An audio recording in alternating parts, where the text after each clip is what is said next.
আসসালামু আলাইকুম ওয়া রাহমাতুল্লাহি ওয়া বারাকাতুহু।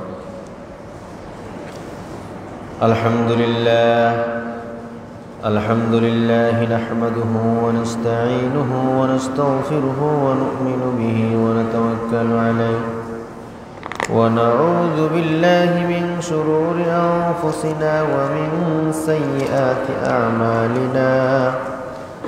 من يهده الله فلا مضل له ومن يضلله فلا هادي له ونشهد أن لا إله إلا الله وحده لا شريك له ونشهد أن سيدنا وسندنا وحبيبنا وحبيب ربنا ومولانا محمدا عبده ورسوله. أما بعد فأعوذ بالله من الشيطان الرجيم. بسم الله الرحمن الرحيم. إنا أنزلناه في ليلة القدر وما أدراك ما ليلة القدر. ليلة القدر خير من ألف شهر. تنزل الملائكة والروح فيها بإذن ربهم من كل أمر.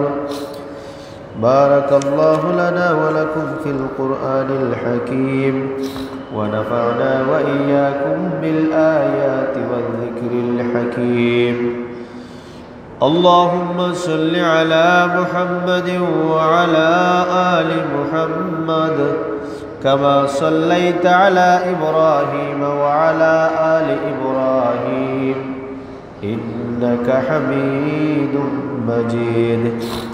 اللهم بارك على محمد وعلى آل محمد كما باركت على إبراهيم وعلى آل إبراهيم إنك حميد مجيد. সম্মানিত মুসল্লিয়ানে কেরাম, আমরা সর্বপ্রথম মহান আল্লাহ পাক রব্বুল আলামিনের শুকর আদায় করি যে আল্লাহ পাক রব্বুল আলামিন অত্যন্ত দয়া করে মায়া করে পবিত্র দিন পবিত্র ঘর শুক্রবারে মসজিদে আগে আগে আসার তৌফিক দান করেছেন। এজন্য আমরা কালিমাতু শুকর আদায় করি আলহামদুলিল্লাহ। এবং বিশ্বনবী মুহাম্মদুর রাসূলুল্লাহ সাল্লাল্লাহু আলাইহি ওয়াসাল্লামের উপর দুরূদ প্রেরণ করি আল্লাহুম্মা সাল্লি আলাইহি ওয়া আলা আলিহি ওয়া সাহবিহি আজমাইন। সম্মানিত মুসল্লিয়ানে কেরাম, আপনারা অবশ্যই জানেন যে বর্তমানে যে একটা আরবি মাস চলতেছে, সে আরবি মাসের নাম হচ্ছে শাবান মাস। সে আরবি মাসের নাম কি? শাবান। এই আর মাত্র একটা মাস, এই মাস পরেই যেই মাস শুরু হবে সেই মাসের নাম হচ্ছে কি? রমজান মাস। এই শাবান মাসকে কেন্দ্র করে আমাদের মধ্যে একটা রাত পরিচিত আছে, যেই রাতকে বলা হয় শবে বরাত। যেই রাতকে কি বলা হয়? শবে বরাত। এই শবে বরাতটা কোরআন এবং হাদিসের মাধ্যমে কতটুক সাবিত আছে, এই শবে বরাতের নির্ভরযোগ্যতা কতটুক, এবং এই শবে বরাতের রাত্রিতে আমল কি আছে, এ ব্যাপারে ইনশাআল্লাহ আজকে আলোচনা করব। তো প্রথমে এই শবে বরাত যেটা, এটা কিন্তু আরবি শব্দ না, সেটা কোরআনের শব্দও না, হাদিসের শব্দও না। শবে বরাত এটা হচ্ছে ফার্সি শব্দ। অর্থাৎ শাবান মাসের 14 তারিখ দিবাগত রাত্রি যেটা হয় সেটাকে আমরা বলে থাকি শবে বরাত। আর এই শব্দ যেটা, এটা ফার্সি শব্দ। হাদিসের ভাষায় শবে বরাত বলা হয় না, হাদিসের ভাষায় বলা হয় লাইলাতুল মিন নিসফি শাবান। অর্থাৎ শাবান মাসের অর্ধ যে রাত, অর্ধ মাসের এই রাতটাকে বলা হয়, অর্থাৎ শাবান মাসের 15 তারিখের যে রাত, এই রাতকে বলা হয় লাইলাতুল মিন নিসফি শাবান। আরবি হচ্ছে লাইলাতুল মিন নিসফি শাবান, আর শবে বরাত হচ্ছে সেটা ফার্সি শব্দ। এই শবে বরাত শব্দের অর্থ হচ্ছে ভাগ্য রজনী। এই রাত্রে নাকি আল্লাহ পাক রব্বুল আলামিন মানুষের হায়াত মৌত ভাগ্য নির্ধারণ করে থাকেন। পুরা এক বছরের বাজেট এই রাত্রে দেওয়া হয়ে থাকে, যেটা আমাদের সমাজে প্রচলিত আছে। তো আসেন আমরা এই শবে বরাতটার বাস্তবতা কি কোরআন হাদিসের মধ্যে আছে কি নাই, যদি নাওই হয়ে থাকে তাহলে মানুষরা কুদৃষ্টিতে এই শবে বরাত পালন করে, তাদের দলিল কি? তো এইগুলির কারণ কি? মানুষ যে পালন করে শবে বরাত উদযাপন করে এই রাত্রে ইবাদত বন্দেগী করে, এটা কোন ভিত্তিতে এরা করে? তো প্রথমে দেখুন, শবে বরাতকে কেন্দ্র করে মানুষ কয়েকটা কাজ করে, এর মধ্যে 4টা কাজ আমি আপনাদের সামনে আজকে আলোচনা করব। 4টা কাজের মধ্যে প্রথম নম্বর কাজ হলো, যেটা হয়তো এখন কমে গেছে কিন্তু আগে সেটা ছিল, শবে বরাতের রাত্রে সন্ধ্যার পরে গোসল করা এবং ওই রাত্রিতে ভালো কাপড় চোপড় পরা, মোটামুটি একটা আনন্দ রজনী, একটা আনন্দ বানানি, উৎসব বানানি, যে ওই রাত্রে একটা উৎসবের রাত। আপনারা দেখবেন ইসলামে যত আনন্দের বিষয়গুলো রয়ে গেছে, একটা বিষয় রাত্রেবেলা নয়, সবটি দিনে। যেমন মুসলমানদের সবথেকে আনন্দের দিন কয়টি? 2টি। একটা হলো ঈদুল ফিতরের, রমজানের পরের যে ঈদ, আরেকটা হলো কুরবানির ঈদ। এগুলি আমরা কিন্তু উৎসব পালন করি দিনের বেলায়, রাত্রে বেলায় নয়। পক্ষান্তরে অন্য ধর্মাবলম্বী যারা আছে, এরা যে তাদের উৎসব পালন করে, সেই উৎসবগুলি পালন করে রাত্রেবেলায়। কারণ হচ্ছে রাত্রেবেলায় যেই সমস্ত উৎসব পালন করা হয়, এই সমস্ত উৎসবে শরীয়ত গর্জিত কাজ বেশি হয়। যেমন তারা কিসমিস ডে পালন করে, দিনে পালন করে না, রাত্রে পালন করে।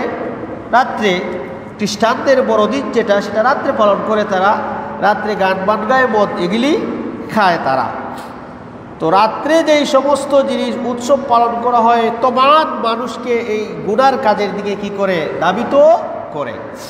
এজন্য ইসলামে যে আনন্দ উৎসব, সেটা রাসূল সাল্লাল্লাহু আলাইহি ওয়াসাল্লাম যখন মক্কা থেকে মদিনায় হিজরত করে গেলেন, তখন দেখলেন কিছু মানুষ খেলা করতেছে, রাসূল আনন্দ উৎসব করতেছে। রাসূল সাহাবাদেরকে জিজ্ঞেস করলেন যে এরা কেন আনন্দ উৎসব করে? তারা বলল যে ওই দিন আমরা বৎসরে একটা দিন রিজার্ভ রেখে দেই, যে ওই দিন আমরা কি করব? খেলাধুলা করব, আনন্দ করব। রাসূল সাল্লাল্লাহু আলাইহি ওয়াসাল্লাম বললেন যে না, মুসলমানদের আনন্দের দিন শুধুমাত্র 2টাই, একটা হলো ঈদুল ফিতর আর একটা হলো ঈদুল আযহা। এই 2 দিন বাদে মুসলমানরা আর কোনোদিন কি করতে পারে না? আনন্দ ফুর্তি করতে পারে না। এখন যারা 15 তারিখের রাত্রে গোসল করে, নতুন কাপড় পরিধান করে আনন্দ উৎসব বানায়, রাসূল সাল্লাল্লাহু আলাইহি ওয়াসাল্লাম বলে গেলেন 2 দিন বাদে, 2 দিন ছাড়া আর কোনো আনন্দের দিন নাই। এখন যারা শবে বরাত উদযাপন করে আনন্দ হিসাবে, তারা কতটুকু সঠিক কাজ করলো আপনারা সেটা বুঝে নেন। 2 নম্বর হলো, এই রাতকে কেন্দ্র করে যেটা আমাদের সমাজে আজও আছে, কবর জিয়ারত করা হয়। যে এই রাত্রে মাগরিবের সালাতের পরে কি করা হয়? কবর জিয়ারত করা হয়। বলতে পারেন যে হুজুর, কবর জিয়ারত করা, রাসূল সাল্লাল্লাহু আলাইহি ওয়াসাল্লাম বলেছেন তোমরা কবরে বেশি বেশি করে যাও, কারণ গেলে তোমাদের মৌতের কথা স্মরণ হবে। কবর জিয়ারত করা তো ভালো কাজ, এটাকে আপনি শবে বরাত রাত্রে করলে সমস্যা কি? সমস্যা আছে। কারণ শরীয়তে ইসলামের দৃষ্টিতে ইবাদত মনে করে যেটা করা হয়, তার নামে কি হয়? বেদাত হয়। যদি সেটা রাসূল সাল্লাল্লাহু আলাইহি ওয়াসাল্লামের তরিকায় না থাকে, সাহাবীদের তরিকায় না থাকে, তাবিঈনদের তরিকায় না থাকে। তো আমরা শবে বরাতের সময় কেন কবর জিয়ারত করি? কারণ হচ্ছে একটা দলিল দেওয়া হয় যে রাসূল সাল্লাল্লাহু আলাইহি ওয়াসাল্লাম, হযরতে আয়েশা বলেন, একবার আমি রাসূল সাল্লাল্লাহু আলাইহি ওয়াসাল্লামকে খুঁজে পাচ্ছিলাম না, তিরমিজির হাদিস, না পাওয়াতে আমি রাসূল সাল্লাল্লাহু আলাইহি ওয়াসাল্লামকে তালাশ করতে করতে গেলাম, গিয়ে দেখি রাসূল জান্নাতুল বাকির মধ্যে কবর জিয়ারত করতেছেন। আমি আবার চলে আসলাম। চলে আসার পরে আমি তাড়াতাড়ি রাসূলের আগেই চলে আসছি। আসার পরে আমার যখন শ্বাস প্রশ্বাস একটু দ্রুত হচ্ছে, রাসূল জিজ্ঞেস করলেন তুমি কি আমাকে তালাশ করতে গিয়েছিলে?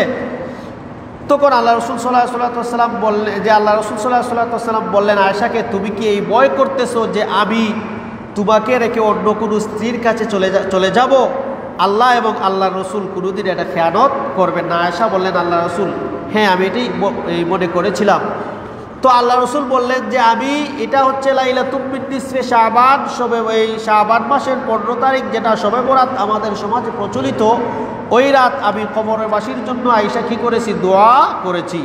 অতএব যারা কবরে যায় ওই শবে বরাতের রাত্রে জিয়ারত করে, তাদের বড় দলিল তিরমিজির মধ্যে এই হাদিস যে আল্লাহ রসুল সাল্লাল্লাহু আলাইহি ওয়াসাল্লাম জান্নাতুল বাকিত যায় মুরদাদের জন্য দোয়া করছেন। অতএব আমরা কবর জিয়ারত করলে সমস্যা কি? এটা হলো দলিল।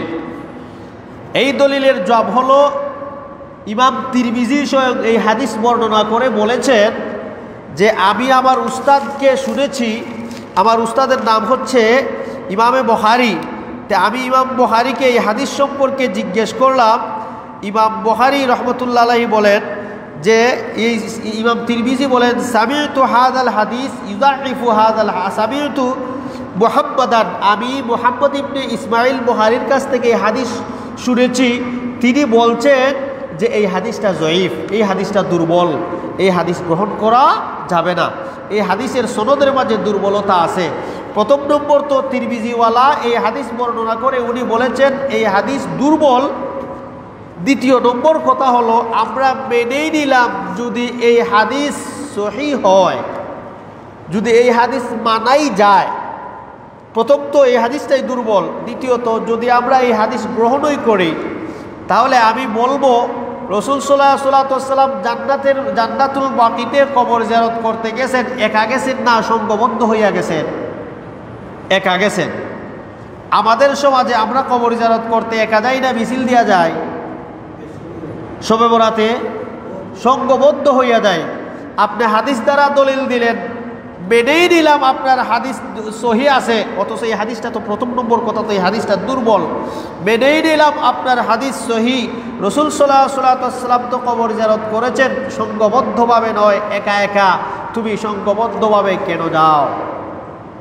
দুই নম্বর পয়েন্ট হলো মেনেই নিলাম হাদিসটা সহি, রসুল সাল্লাল্লাহু আলাইহি ওয়াসাল্লাম যে কবর জিয়ারত করেছেন ওই রাত্রিতে, রসুল সাল্লাল্লাহু আলাইহি ওয়াসাল্লামের ইন্তেকালের পরে কোনো সাহাবারা কি এই কবর জিয়ারত করেছেন ওই রাত্রিতে? দেখা যায়, তালাশ করে দেখা যায় আবু বকরের যুগ গেল আবু বকরও করেন নাই, উমরের যুগ গেল উমরও করেন নাই, হজরতে উসমানের যুগ গেল উসমানও করেন নাই, আলীরও যুগ গেল তারাও করেন নাই। এভাবেই তারা সাহাবাদের যুগ চলে গেল, সাহাবারা করেন নাই। এখন কথা হলো রসুলের যেই সমস্ত সুন্নাহ সাহাবারা এই সমস্ত আমল কি করেছেন? করেছেন। এজন্য রসুল সাল্লাল্লাহু আলাইহি ওয়াসাল্লামের আমলের প্র্যাকটিক্যাল রূপ হচ্ছে সাহাবায়ে কেরাম। অতএব এই হাদিসের দিকে লক্ষ্য করলে বোঝা যায় রসুলের এই কবর জিয়ারত এই রাত্রিতে রসুলুল্লাহর ইন্তেকালের পরে আর কোনো সাহাবারা করেন নাই।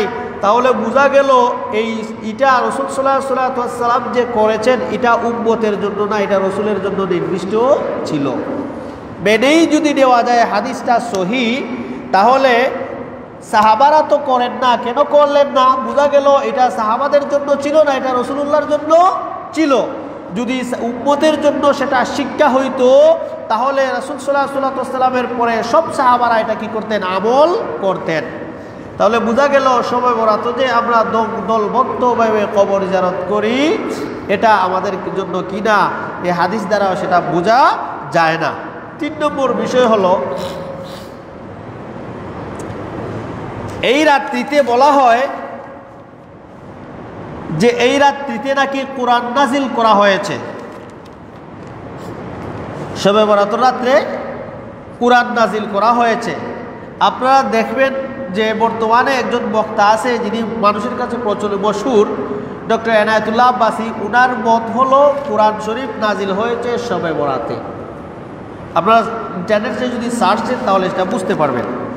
অথচ কোরআন নাজিল হয়েছে লাইলাতুল কদরের মধ্যে, যেটা আল্লাহ পাক রব্বুল আলামিন সূরাতুল কদরের মধ্যে 30 পারার মধ্যে আলোচনা করেছেন। যে আল্লাহ বলছেন, ইন্না আনজালনাহু ফি লাইলাতিল কদর, নিশ্চয়ই আমি সেই কোরআনকে নাজিল করেছি লাইলাতুল কদরে। এই লাইলাতুল কদর কি আমরা সবাই জানি, সহিহ হাদিস দ্বারা সাবিত যে এই লাইলাতুল কদর হচ্ছে শবে কদর, যেটা রমজান মাসের শেষের 10 দিনের মধ্যে যে কোনো এক বেজুর রাত্রিতে পাওয়া যায়। তাহলে বোঝা গেল যে কোরআন নাজিল হয়েছে শবে কদরে, আর শবে কদর হচ্ছে কোন সময়? লাইলাতুল কদর হচ্ছে রমজান মাসের শেষের 10 দিনের বেজুর যে কোনো এক রাতে, আর শবে বরাত হচ্ছে শাবান মাসের 15 তারিখ রাত্রে, রমজানের প্রায় 1 মাস আগে। তো বোঝা গেল কোরআন নাজিল হয় নাই শবে বরাতে, কোরআন নাজিল হয়েছে শবে কদরে।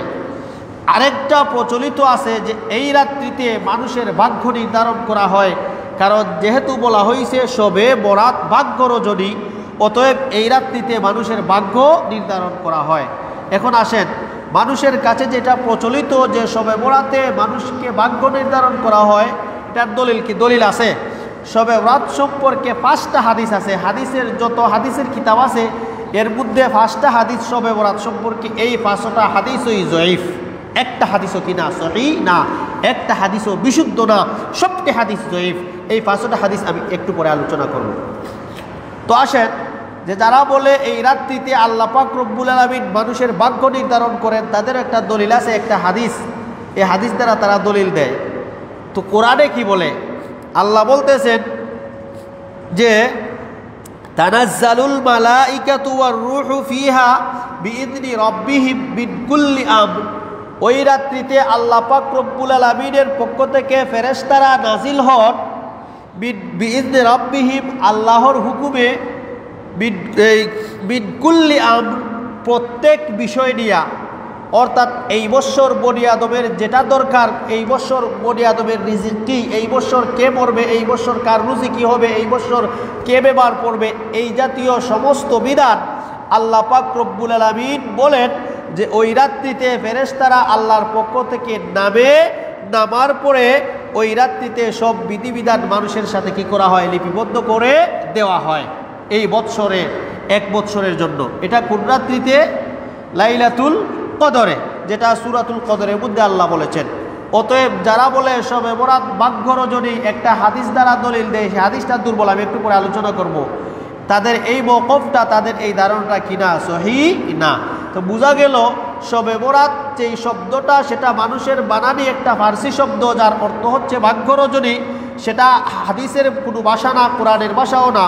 কোরআনে হাদিসে বলা হয়েছে লাইলাতুম মিন নিসফি শাবান, শবে বরাতের যে শাবান মাসের যে 15 তারিখ রাত্র, সেটার নাম শবে বরাত নয়, যেটা ফার্সি শব্দ।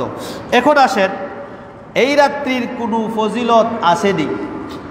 প্রথম নম্বর বিষয় হলো যে এই রাত্রিতে গোসল করা, নতুন কাপড় পরা, এটা বেদাত। দ্বিতীয় নম্বর বিষয় হলো এই রাত্রিতে কবর জিয়ারত করা, যে হাদিস দ্বারা দলিল দেওয়া, এই হাদিসটা দুর্বল। তৃতীয় নম্বর বিষয় হলো এই রাত্রিতে কোরআন নাজিল করা হয়েছে, যারা দাবি করে তাদের দাবি যেটাও গ্রহণযোগ্য না, যেহেতু আল্লাহ বলেছেন আমি লাইলাতুল কদরে নাজিল করেছি।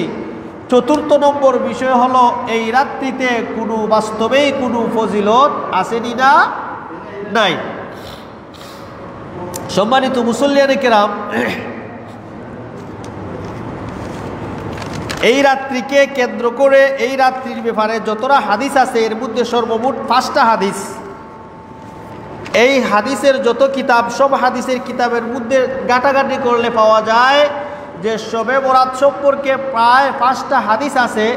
এই 5টা হাদিসের মধ্যে কোনো একটা হাদিসই কিনা সহিহ না, এই সব 5টা হাদিসই দুর্বল। এই 5টা হাদিসের সনদের মধ্যে দুর্বলতা আছে।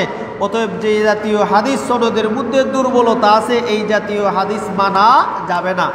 কেউ কেউ বলেন যে জয়ীফ হাদিস আমলের ক্ষেত্রে মানা যাবে, এই ফজিলতের ক্ষেত্রে মানা যাবে। জয়ীফ হাদিস দ্বারা যদি কেউ ফজিলত বর্ণনা করে মানা যাবে। জয়ীফ হাদিস দ্বারা ফজিলত কেন বর্ণনা করবেন আপনি? ইসলাম কি এতই টেকাত পড়েছে যে আপনি জয়ীফ দুর্বল হাদিস দ্বারা ইসলামের ফজিলত বর্ণনা করে মানুষকে ইসলামের দিকে আনবেন? ইসলাম কি এতই টেকাত? অথচ রাসূল সাল্লাল্লাহু আলাইহি ওয়াসাল্লাম বলেছেন যে আল্লাহর কাছে একমাত্র মনোনীত ধর্ম হচ্ছে কি? ইসলাম। ইসলামই আল্লাহর কাছে একমাত্র মনোনীত ধর্ম।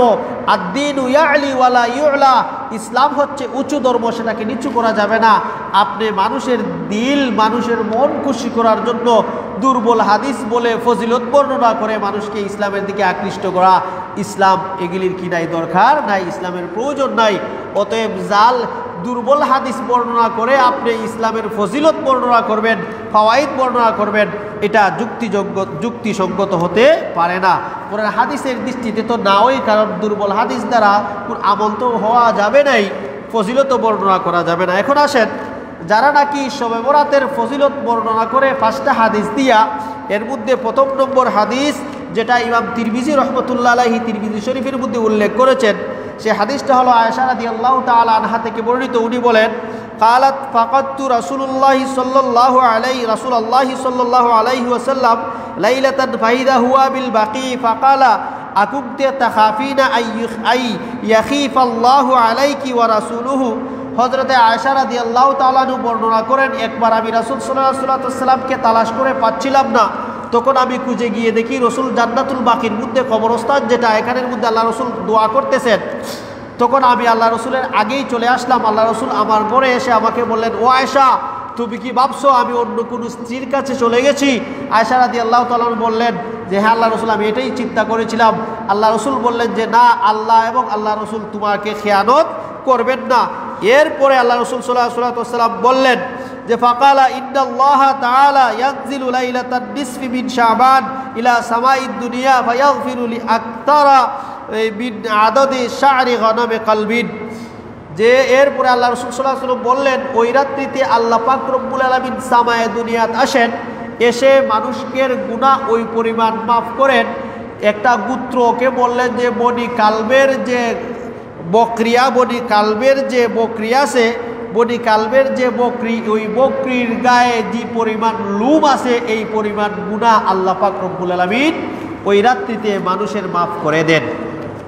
এই হাদিসটা তিরমিজির মধ্যে বর্ণনা করেছেন ইমাম তিরমিজি। এরপরে আসেন শেষের দিকে, হুজুর কিছু মিয়া সাহেব আছে এগুলি বর্ণনা করে না। ইমাম তিরমিজি এই হাদিস তো শেষ এখান পর্যন্ত। ইমাম তিরমিজি এই হাদিস সম্পর্কে কি বলেন? মিয়া সাহেব এটা বর্ণনা না করে এমনি বলে যায় যে এই রাত্রিতে আল্লাহ মানুষের গুনাহ মাফ করেন, সামায়ে দুনিয়াতে আসেন, এসে মানুষের সমস্ত গুনাহ, বনি কালবের বকরির যত রূপ আছে সব রূপ অনুযায়ী আল্লাহ মানুষের গুনাহ মাফ করেন। এতটুকু বর্ণনা করে মিয়া সাহেব স্টপ থাকেন। পরবর্তীতে ইমাম তিরমিজি কি বলেছেন মিয়া সাহেব বলেন না। কেন বলেন না? যে এই রাত্রিতে যদি আমি ফজিলত বর্ণনা না করি তাহলে এই রাত্রিতে আমার রুটি আসবে না।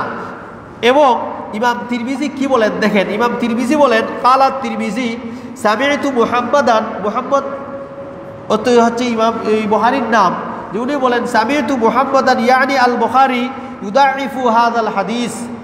ইমাম তিরমিজির উস্তাদ হলেন ইমাম বুখারী, আর ইমাম বুখারীর উস্তাদ হলেন ইমাম আহমদ ইবনে হাম্বল, আর ইমাম আহমদ ইবনে হাম্বলের উস্তাদ হলেন ইমাম শাফি, ইমাম শাফির উস্তাদ হলেন এই ইমামে মালিক, আর ইমাম মালিকের উস্তাদ হলেন ইমাম আবু হানিফা রহমতুল্লাহ আলাইহি।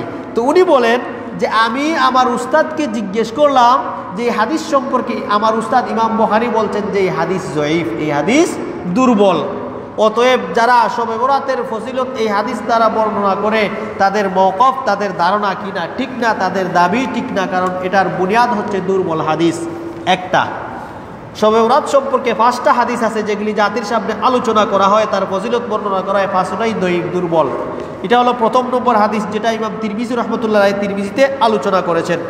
দ্বিতীয় নম্বর হাদিস হযরতে আয়েশা থেকেই বর্ণিত। তিনি বলেন, নবী সাল্লাল্লাহু আলাইহি ওয়াসাল্লাম বলেন, হে আয়েশা, তুমি কি জানো এই রাত্রে অর্থাৎ শাবান মাসের 15 তারিখ রাত সম্পর্কে তোমার কি জানা আছে? আয়েশা রাদিয়াল্লাহু তাআলা বললেন যে জি না আল্লাহ রাসূল, আমি তো এই রাত সম্পর্কে জানি না। এই রাত্রির ফজিলত কি, এই রাত্রির গুরুত্ব কি? তো রাসূল সাল্লাল্লাহু আলাইহি ওয়াসাল্লাম বললেন, জানোনি আয়েশা, এই রাত্রে আল্লাহ পাক রব্বুল আলামিন প্রত্যেক বনি আদমের ভাগ্য লিপিবদ্ধ করেন। এই রাত্রে, এই বৎসরে বনি আদমে কে মরবে, কে জীবিত থাকবে, কে কোন কাজ করবে, তার কোনটা রিজিক হবে, তার কি অসুখ হবে, আল্লাহ পাক রব্বুল আলামিন এই রাত্রিতে মানুষের ভাগ্য নির্ধারণ করেন, যা হচ্ছে লাইলাতুল মিন নিসফে শাবান, শাবান মাসের এই 15 তারিখের রাত। এই হাদিসটা ইমাম বাইহাকি মুস্তাদরাক লিল হাকিমের মধ্যে এই হাদিসটা উল্লেখ করেছেন। হাদিসের নম্বর হচ্ছে 1305। এই হাদিসটা মুস্তাদরাকে হাকিমের মধ্যে বর্ণনা করে উনিও বলেছেন, টিকার মধ্যে বলেছেন যে এই হাদিসের দুর্বল, এই হাদিসটা সহিহ নয়। এই হাদিসের মধ্যে একজন রাওয়ী আছে, যে রাওয়ী হচ্ছেন মুদাল্লিস, আর মুদাল্লিস যে রাওয়ী তদলিস করেন, ওনার হাদিস গ্রহণযোগ্য হতে পারে না। অতএব বোঝা গেল শবে বরাতের ফজিলত সম্পর্কে 2 নম্বর হাদিস যেটা, এটাও কি দুর্বল। এবং এখন আসেন 3 নম্বর হাদিস, যেটা জাতির সামনে আলোচনা করা হয়। হযরতে আবু মুসা আশআরী রাদিয়াল্লাহু তাআলা আনহু থেকে হাদিস বর্ণিত, উনি বলেন, আন আবি মুসা আশআরী রাদিয়াল্লাহু তাআলা আনহু আন রাসূলুল্লাহ সাল্লাল্লাহু আলাইহি ওয়াসাল্লাম ক্বালা ইন্নাল্লাহা তাআলা লা ইয়াত্তালিউ ফি লাইলাতিন নিসফি মিন শাবান ফায়াগফিরু লি জামিই খালকিহি ইল্লা মুশরিকিন আও মুশাহিদ। এটা হচ্ছে ইবনে মাজার 1306 নম্বর হাদিস। হযরতে আবু মুসা আশআরী রাদিয়াল্লাহু তাআলা আনহু বর্ণনা করেন, এই রাত্রিতে আল্লাহ পাক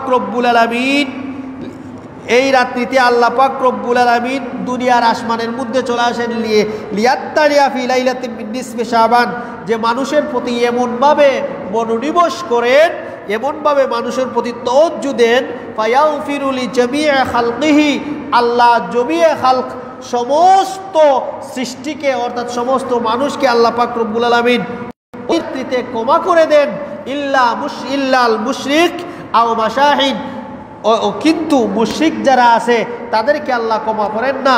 মাশাহিন বলা হয় হিংসুক, যারা হিংসুক আছে আল্লাহ পাক রব্বুল আলামিন ওই রাত্রিতে আর ওই দুই জাতি ছাড়া, ওই দুই গ্রুপ ছাড়া বাকি সবাইকে আল্লাহ পাক রব্বুল আলামিন ক্ষমা করে দেন। এটা বর্ণনা করা হয় যে এটা নাকি শবে বরাতের ফজিলত। এই হাদিসটা ইবনে মাজার মধ্যে 1306 নম্বর হাদিস। এই হাদিসটাও কিনা গ্রহণযোগ্য না। আমি এই হাদিসের নম্বর সহ বলে দিচ্ছি, আপনারা এই কিতাব খুলে দেখবেন, এই হাদিসের বাইনা সতরে লেখা আছে যে এই হাদিসটা জয়ীফ, এই হাদিসটা দুর্বল, এটা গ্রহণযোগ্য নয়। এটা হলো 3 নম্বর বিষয়, 3 নম্বর হাদিস। 4 নম্বর যে হাদিস, সেম হাদিস 4 নম্বর, শুধুমাত্র 2টা শব্দ বেশ কম আছে, যে এটা হলো হযরত আব্দুল্লাহ ইবনে উমর ইবনুল আস রাদিয়াল্লাহু তাআলা আনহু থেকে বর্ণিত, যে ওই রাত্রিতে আল্লাহ পাক রব্বুল আলামিন লা ইয়াত্তালিউ ফি লাইলাতিন মিন নিসফি শাবান ফায়াগফিরু লি জামিই খালকিহি, ওই রাত্রিতে আল্লাহ পাক রব্বুল আলামিন শাবান মাসের 15 তারিখে আসেন। আসার পরে আল্লাহ পাক রব্বুল আলামিন সমস্ত মখলুককে মাফ করে দেন, ইল্লা ইসনাইন, কিন্তু 2 গ্রুপকে মাফ করেন না। এক গ্রুপ হচ্ছে মুশাহিরিন, 2 নম্বর গ্রুপ হচ্ছে ওয়াকাতিলু নাফসিন, যে যারা হিংসুক, আল্লাহ শবে বরাতের রাত্রে হিংসুককেও মাফ করেন না, এবং যারা অন্যায়ভাবে কাউকে হত্যা করে তাকেও আল্লাহ কি করেন না, মাফ করেন না। তাহলে এটা হলো 4 নম্বর হাদিস। এটাও ইমাম আহমদের মধ্যে উল্লেখ করেছেন 1307 নম্বর হাদিস। এই হাদিসটাও দুর্বল, নম্বর সহ বলে দিলাম, আপনারা যদি খুঁজেন পাইবেন। এই হাদিসটার বাইনা সূত্রে লেখা আছে যে হাদিসটা দুর্বল, এই হাদিসটা জয়ীফ। অতএব এই জাতীয় হাদিস বলে জাতিকে ধোঁকা দেওয়া যাবে না। জাতির সামনে সত্য দিন যেটা আছে সেটা প্রকাশ করা জরুরি। কারণ হচ্ছে আপনারা জানেন, যারা আরব কান্ট্রিতে গেছেন, আরব দেশে থাকছেন, তারা আপনারা বুঝতে পারবেন যে বছরের পর বছর চলে যায়, শবে বরাত কোন দিন যায় সেটা বুঝাই যায় না। কারণ আমি প্রায় খুতবাতেই বলি যে সৌদি আরব কান্ট্রির মানুষরা, বিশেষ করে মক্কা মদিনার মানুষরা পিওরলি ইসলাম পালন করে, যার কারণে পিওর ইসলাম পালন করার কারণে আল্লাহ পাক রব্বুল আলামিন তাদেরকে এত বারাকা দিয়েছেন, এত বারাকা দিয়েছেন, সব দিকে আল্লাহ পাক রব্বুল আলামিন তাদেরকে বারাকত দান করেছেন।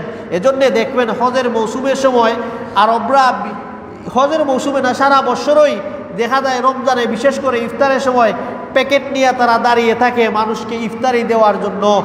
মানুষ শেষ অনেক ইফতারি থেকে যায়, মানুষকে পাওয়া যায় না ইফতারি দেওয়ার জন্য। আমাদের বাংলাদেশও এরকম আসেনি। আল্লাহ তাদেরকে এত বারাকা দিলেন, কেন দিলেন? যে তারা পিওরলি ইসলাম কি করে পালন করে। আর আমরা বিশেষ করে বাংলাদেশ, ভারত, পাকিস্তান, এই দেশের মধ্যে যত ধরনের ইসলামের নামে যত ধরনের নোংরামি আছে, আমরা নোংরামি, ইসলামের নামে যত ধরনের ভণ্ডামি আছে, আমরা ইসলামের নামে পালন করে জাতিকে আমরা কি করছি, ধোঁকা দিচ্ছি। কারণ হচ্ছে দেখেন আপনারা যে ইসলামের নামে ওয়াজ, আমরা ওয়াজের বড় স্টেজ করে, বড় প্যান্ডেল করে আমরা আয়োজন করি, বড় বক্তাকে আমরা দাওয়াত দিয়ে হেলিকপ্টারে আনার পরে প্রথম যে সময় আপনারা ভালো করে লক্ষ্য করবেন যে প্রচলিত যে সুরওয়ালা বক্তারা যারা গান গায়, তারা ওয়াজের শুরুতে কি বলে? ওয়াজের শুরুতে একটা আয়াত বলবে, একটা হাদিস বলবে, কোন সুরত এই আয়াত এবং হাদিসের তর্জমা বলেই শেষ। এরপরে আরম্ভ হবে কিচ্ছা, এরপরে আরম্ভ হবে অমুক বুজুর, এরপরে আরম্ভ হবে তমুক বুজুর। বুজুর গহলতর কিচ্ছা বর্ণনা করা হয়। আবার ওই বুজুর যেই বুজুর মরে গেছেন, পীর, ওই পীর যেই পীর মরে গেছেন, জীবিত তা এখন যারা বর্তমানে পীর হল আছে, যারা পীর অমুক পীর আপনারা সমাজে আছে যারা নাম শুনছেন, এখন কিন্তু তাদের কেরামত শোনা যায় না। কিন্তু তারা মোরগ দেখবেন না, তাদের মুরিদরা তাদের নামে কেরামত বানাইবে অনেক অনেক, যে আমার ফিসাবে আমরা জীবিত, আমি দেখছি একদিন রাত্রে উঠিয়া আমার পীরে পানির উপরে যায় নামাজ বিছিয়ে নামাজ পড়তেছেন। জীবিত থাকতে যদি আপনারা এইগুলি বর্ণনা করতো তাহলে মানুষ যে আজকু রাত্রে হিসাবে ভর দিতাম, ওই দেখবো কীভাবে হিসাব নামাজ পড়ো। এখন মিডিয়ার যুগ, হাতে হাতে মিডিয়া, বন্ডামি করবেন মানুষ, সাথে সাথে তোমাকে কি করে ফেলবে, ধরে ফেলবে। এই জন্যে অধিকাংশ পীরদের কেরামতি প্রকাশ পায় পীর মরার পরে, অথবা এই জাতীয় কেরামত যারা বর্ণনা করে এরা মরে গেছে, যে অমুককে একজন আমার আব্বার কথা বর্ণনা করেছে, উনি নাই, আল্লাহ ওনাকে জান্নাত নসিব করুন, এইভাবে কি করা হয়, বর্ণনা করা হয়। তো বলছিলাম এই তিনটা দেশেই মানুষকে ইসলামের নামে এত ধোঁকা দেওয়া হয়, মানুষকে ইসলামের নামে এত ধোঁকা দেওয়া হয় যে জাতি কোনটা সঠিক ইসলাম আর কোনটা অঠিক ইসলাম সেটা বুঝতে দ্বিধাদ্বন্দ্বের মধ্যে পড়ে যায়। যে মনে অনেক সময় বলে যে হুজুর আপনি বলেন একটা, অমুক হুজুরে তো বলে আর একটা, এরকম মানুষ বলে। কিন্তু কারণ হচ্ছে কি, কারণ একটাই, যে এরা স্টেজে দাঁড়িয়ে কোরআন হাদিস বলার মতো জ্ঞান ও সামান্য পরিমাণ আছে, 2 মিনিটের জ্ঞান আছে, যে একটা আয়াত একটা হাদিস তর্জমা বলে শেষ। এখন তো বাকিগুলি কি করবে, 1 ঘন্টা সময় 2 ঘন্টা সময় আলোচনা করতে হবে। তো কে বলেছে তোমাকে 2 ঘন্টা আলোচনা করার জন্য, কে বলেছে তোমাকে 1 ঘন্টা আলোচনা করার জন্য? সঠিক ইসলাম মানুষের সামনে 10 মিনিট প্রকাশ করেন। এই 10 মিনিট যদি আপনার সবটি কোরআন হাদিস সঠিক অনুযায়ী হয়, তাহলে এই 10 মিনিটের কথাই একজন জাতি, একজন মানুষের জন্য নাজাতের উসিলা হতে পারে। এজন্য বড় বড় স্কলার যারা আছে, বিশেষ করে আরব কান্ট্রিতে যারা বড় বড় স্কলার হল আছে, এরা বেশি সময় কত 10 মিনিট 15 মিনিট 20 মিনিট আলোচনা করে, কারণ তারা নির্যাস দেয় কোরআন হাদিসের সঠিক জ্ঞান মানুষদেরকে জাতির সামনে বর্ণনা করে। তো সম্মানিত মুসল্লিয়ানে কেরাম, তো বলছিলাম যে আরব দেশের মানুষ যারা আছে তারা পিওরলি ইসলাম পালন করে, যার কারণে তারার মধ্যে এত বরকত আছে। অতএব বছরের পর বছর চলে যায়, কেউ জানেই না শবে বরাত কোন দিন গেল, শবে মেরাজ কখন গেল। হ্যাঁ, তবে রমজান মাসে ঠিক আছে, শেষের 10 দিনের মধ্যে তারা একেবারেই পাগড়ি বেঁধে, কোমর বেঁধে তারা এতেকাবের মধ্যে বসে যায়। কারণ এই দিবসের কথা কোরআন হাদিস দ্বারা সাবিত আছে যে এইখানের মধ্যে এমন একটা রাত আছে যে এই রাত 1000 মাসের চাইতে উত্তম, সেটা হচ্ছে লাইলাতুল কদর। অতএব তারা এটা কি করে, তালাশ করে। এজন্য ইসলামের একটা উসুল আমি আপনাদেরকে বলে দেই, যেই জাতীয় দিবসে নির্দিষ্ট কোনো আমল নাই, যেই জাতীয় দিবসে নির্দিষ্ট কোনো ফজিলত নাই, এই জাতীয় দিবস ইসলামের মধ্যে স্পষ্ট না, অস্পষ্ট রয়ে গেছে। এই জাতীয় দিবসের কোনো তারিখ নাই। কারণ রাসূলুল্লাহ সাল্লাল্লাহু আলাইহি ওয়াসাল্লামের জন্ম যে হয়েছিল রবিউল আউয়াল মাসের 12 তারিখ, সহি কোনো হাদিস দ্বারা কি নাই, সাবিত নাই। তবে সোমবারে জন্ম হয়েছে এটা ঠিক, 12 তারিখ যেই জন্ম হয়েছে, কারণ আল্লাহ জানেন যে জাতি, এমন জাতি আসবে যে তারা জন্মদিবস পালন করবে, রাসূল সাল্লাল্লাহু আলাইহি ওয়াসাল্লামের জন্মদিন ঈদ পালন করবে। কারণ এটা তো বেদাত, রাসূল সাল্লাল্লাহু আলাইহি ওয়াসাল্লামের জন্ম সংক্রান্তিক কোনো আমল নাই, যার কারণে এই দিন জাতির সামনে আল্লাহ প্রকাশ করে নাই। সাহাবারা যদি জন্ম তারিখে কোনো আমল থাকতো, সাহাবারা পালন করলেন নে, সাহাবারা দেখার পরে তাবিরা পালন করলেন নে, তাবিরা দেখার পরে তবে তাবি, এরকম আস্তে আস্তে আমাদের কাছে যেভাবে হাদিস চলে আসতো এভাবে চলে আসতো, ডেট ঠিক থাকতো। কিন্তু সাহাবারা যেহেতু পালন করেন নাই, বুঝছেন এই দিনের কোনো আহামিয়ত নাই, গুরুত্বও নাই। সেম শবে বরাতও কোনো সাহাবারা আল্লাহ রাসূল সাল্লাল্লাহু আলাইহি ওয়াসাল্লাম কি যুগেও আল্লাহ রাসূল সাল্লাল্লাহু আলাইহি ওয়াসাল্লাম যে কবরের মধ্যে যে জিয়ারত করতে গিয়েছিলেন জান্নাতুল বাকিতে, একটা হাদিস, এটা তো জয়ীফ হাদিস। 2 নম্বর কথা হলো আল্লাহ রাসূল একবারে গিয়েছিলেন আর যান নাই। অতএব আমরা আল্লাহ পাক রব্বুল আলামিন আমাদেরকে সঠিক ইসলাম বুঝার তৌফিক দান করুন, সবাই বলেন আমিন। 4 নম্বর হাদিস গেল। এখন আসেন 5 নম্বর হাদিস যারা বর্ণনা করে, যে 5টা হাদিসই আছে শবে বরাত সম্পর্কে, যে 5টা হাদিসই জয়ীফ, 5টা হাদিসই দুর্বল। 5ম নম্বর হাদিস সেটা হচ্ছে যে হযরতে আলী রাদিয়াল্লাহু তাআলা আনহু থেকে বর্ণিত, যেটা মশহুর হাদিস, মিশকাতের মধ্যে ওই হাদিসটা আছে, এবং এই হাদিসটা ইবনে মাজার মধ্যে আছে, যে হযরত আলী রাদিয়াল্লাহু তাআলা আনহু থেকে বর্ণিত, আল্লাহ রাসূল সাল্লাল্লাহু আলাইহি ওয়াসাল্লাম বলেছেন যে যখন শাবান মাসের 15 তারিখ হয়, তখন তোমরা সুমু ইয়াওমাহা কুমু লাইলাহা ওয়া সুমু ইয়াওমাহা, তোমরা ওই রাত্রিতে দিনের বেলায় রোজা রাখো আর রাত্রে জাগা কি করো, ইবাদত করো। কেন? আল্লাহ পাক রব্বুল আলামিন ওই রাত্রিতে দুনিয়ার আকাশের মধ্যে আসেন, এসে বলেন আলা মিন মুস্তারজিকিন ফাআরযুক আলা, আলা মিন মুস্তাগফিরিন ফাআগফির আলা, আলা মিন মুবতালিন আর কে আসো আমার কাছে রিজিক চাইবা, আমি আল্লাহর কাছে রিজিক চাও, আমি রিজিক দেব। কে আসো আমি আল্লাহর কাছে মাফি চাইবা, আমি আল্লাহর কাছে মাফি চাও, আমি মাফি দেব। কে আছো আমি আল্লাহর কাছে রোগ থেকে মুক্তি চাইবা, আমি আল্লাহর কাছে মুক্তি চাও, আমি আল্লাহ রোগ থেকে মুক্তি দেব। এভাবে এভাবে আল্লাহ ডাকতে থাকেন সূর্য উদিত হওয়ার আগ পর্যন্ত, মানে ফজরের রক্ত আসার আগ পর্যন্ত। সূর্য উদয় না ফজরের রক্ত আসার আগ পর্যন্ত এভাবে আল্লাহ ডাকতে থাকেন। এই হাদিসটা মিশকাতের মধ্যেও আছে এবং ইবনে মাজার মধ্যে 1308 নম্বর হাদিস। এই হাদিসটাও দুর্বল। যারা হানাফি মযহবের মধ্যে যারা দেওবন্দি আছে, দেওবন্দি আলিম উলামার সবাই তারাও বলছে যে শবে বরাতের নির্দিষ্ট কোনো কি নাই, ফজিলত নাই। তবে তারা এটা বলে জাতিকে একটা হেস রেখে দিয়েছেন যে না, ফজিলতের ক্ষেত্রে জয়ীফ হাদিসও বর্ণনা করা যায়। স্বীকার করেন যে শবে বরাতের নির্দিষ্ট কোনো আমল নাই, শবে বরাতের নির্দিষ্ট কোনো ফজিলত নাই, শবে বরাতের সারা রাত্রে জাগিয়ে ইবাদত করুন লাগবে, এই জাতীয় কোনো কথা নাই। যে সমস্ত হাদিস আছে এগুলি দুর্বল, তা বলে এগুলি, কিন্তু পরবর্তীতে বলেন যে না, জয়ীফ হাদিস ফাজাইলের ক্ষেত্রে বর্ণনা করা যায়। তো আগেই বলেছিলাম ইসলাম ধর্ম এত টেকাত নাই যে তুমি জয়ীফ জাল হাদিস বর্ণনা করে মানুষকে, ইসলাম ধর্মর ফজিলত বর্ণনা করে মানুষদেরকে ইসলাম দিকে আকৃষ্ট করবেন।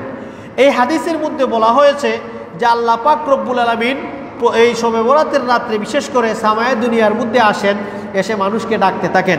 মুসলিম শরীফের আরেকটা হাদিস আছে যে আল্লাহ পাক রব্বুল আলামিন সুলুসুল লাইল যখন হয়, রাত্রে 3 ভাগের শেষ ভাগ, অর্থাৎ রাত যদি 9 ঘন্টা হয়, শেষের 3 ঘন্টার মধ্যে আল্লাহ পাক রব্বুল আলামিন দুনিয়ার আকাশে আসেন।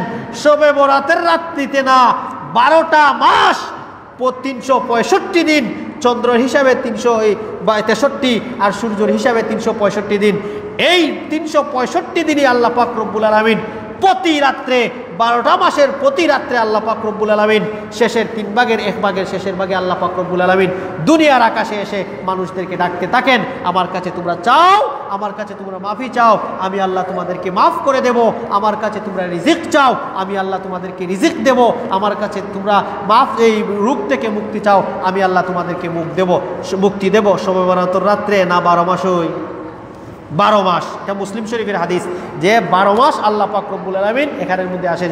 এজন্যই তাহাজ্জুদের ফজিলত আছে কেন, যে এই রাত্রিতে যেহেতু শেষ রাত্রে তাহাজ্জুদ পড়া হয়, এই রাত্রে আল্লাহ পাক রব্বুল আলামিন দুনিয়ার আকাশের মধ্যে আসেন এবং মানুষদেরকে ডাকতে থাকেন। হ্যাঁ, মানুষকে এই কথা বলতে পারবে না যে শুধুমাত্র শবে বরাতের রাত্রিতেই আসেন, সারা বছর ঘুমাইলা আর এই বছর ইবাদত বন্দেগী করলা, যে সারা বছর আমি ঘুমাইলাম আর এই রাত্রিতে ইবাদত বন্দেগী করলাম।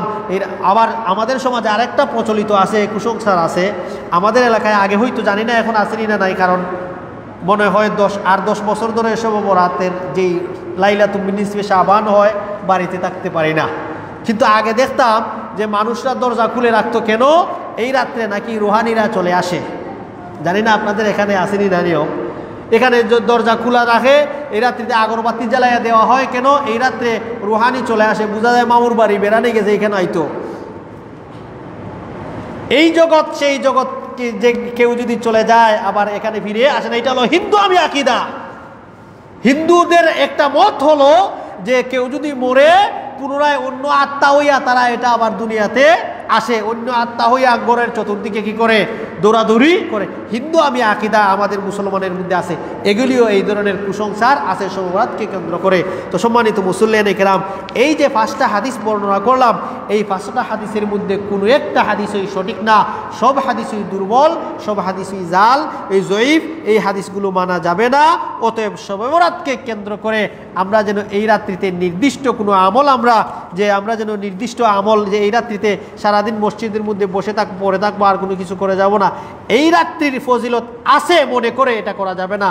হ্যাঁ, কেউ যদি এ রাত্রিতে সারা রাতে ইবাদত করে কিন্তু শবে বরাতের রাত্রিতে করতে হবে, এটা যদি মনে থাকে তাহলে বেদাত হবে, এটা করতে পারবে না। হ্যাঁ, কেউ যদি প্রতিদিনই নামাজ পড়ে শেষ রাতে তাহাজ্জুদ পড়ে, এটা তার জন্য ভিন্ন আমল, এটা করা যাবে না। 2 নম্বর কথা হলো, পরিশেষে যেই কথাটা আমি বলতে চাই, এই রাত্রিতে আমাদের মা বোনের প্রতি একটা জিনিস আমি বলি, মহিলারা আপনারা লক্ষ্য করে দেখবেন, কষ্টর জিনিস যেটা হচ্ছে রোজা, নামাজ কিন্তু অত কষ্ট না। নামাজ কথা দিলাই 1 লগে 2 ওয়াক্ত 3 ওয়াক্ত 1 লগে পড়িলাই, কিন্তু রোজা ছাড়তে রাজি না। লাইলাতুল মেরাজ মহিলাদের পুরুষের তুলনায় মহিলারা বেশি রাখছে, খবর লইয়া দেখেন। মেরাজের রোজা, এই শবে বরাতের রোজাও পুরুষের তুলনায় মহিলারাই বেশি রাখবে, কারণ এরা রোজার ডাট। কিন্তু নামাজের মধ্যে কি না। তো যাই হোক, এই রাত্রিতে এই দিনে যে রোজা পালন করা হয় এটা কিনা রোজা রাখা, এই রাত্রিকে কেন্দ্র করে যে এই রাত্রি রোজা রাখলে আল্লাহ রাসূল সাল্লাল্লাহু আলাইহি ওয়াসাল্লাম বলছেন সুমু ইয়াওমাহা ওয়া কুমু লাইলাহা, এটা ঠিক না, এটা বেদাত, এটা পালন করা যাবে না। কারণ এই হাদিস যেটা আছে এটা হচ্ছে দুর্বল হাদিস, জয়ীফ হাদিস। হ্যাঁ, কেউ যদি নিয়মিত রোজা রাখে যে প্রতিদিন আমি প্রতি সপ্তাহে 2টা রোজা রাখি, যে বৃহস্পতিবার এবং সোমবার, ঘটনাক্রমে যদি সোমবার অথবা বৃহস্পতিবার পড়ে যায় এই দিন সমস্যা নাই, কারণ এটা তার ধারাবাহিক সুন্নত। এমনইভাবে কেউ যদি আইয়ামে বীজের রোজা রাখে, প্রতি মাসে 3টা রোজা রাখে 13, 14, 15, এর মধ্যে যদি এটা পড়ে যায় তাহলে সমস্যা নাই, কারণ হয়তো 13, 14, 15 তারিখ রোজা রাখেই আইয়ামে বীজের মধ্যে পড়ে গেল, অসুবিধা নাই, তার জন্য এটা সমস্যা হবে না। কিন্তু এই রাত্রিতে কেন্দ্র করে কেউ যদি রোজা রাখে তার জন্য গুনাহ হবে, সওয়াব হবে না। আল্লাহ পাক রব্বুল আলামিন আমাদেরকে আমল করার এবং বুঝার তৌফিক দান করুন। সবাই বলেন আমিন। সুবহানাকাল্লাহুম্মা ওয়া বিহামদিকা আশহাদু আল্লা ইলাহা ইল্লা আনতা আস্তাগফিরুকা ওয়া আতুবু ইলাইক।